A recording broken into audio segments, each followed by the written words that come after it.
যে সাপ কেন, কুমির হোক, বাঘ হোক, সিংহ হোক, কোনো প্রাণী ভয়ঙ্কর না মানুষের চাইতে।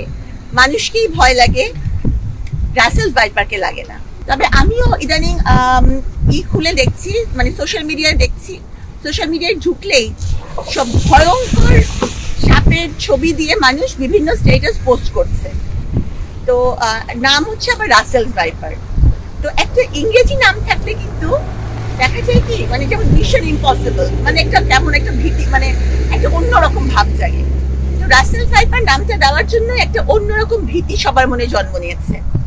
আসলে কিন্তু এই রাসেল ভাইপার এই উপমহাদেশের, বিশেষ করে আমাদের বরেন্দ্র অঞ্চলের সেই অতি প্রাচীন চন্দ্রবোরা সাপ।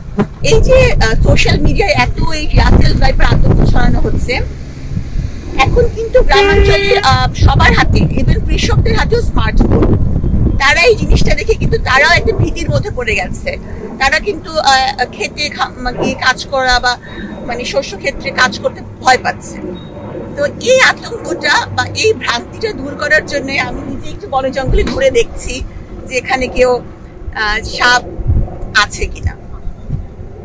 তো একটা স্টাডি আছে 2023 সালে 7,500 মানুষ সাপের কামড়ে মারা গেছে। আর 2023 সালে সাপের কামড়ে আক্রান্ত হয়েছিল 4 লাখ মানুষ। তাহলে প্রপোর্শনটা দেখা যাচ্ছে, 4 লাখ মানুষ আক্রান্ত হয়েছে কিন্তু মারা গেছে শুধু 7,500। আর যারা মারা গেছেন তারা কিন্তু এই কারণে মারা যাননি যে চিকিৎসার অভাব, তারা এই কারণে মারা গেছেন যে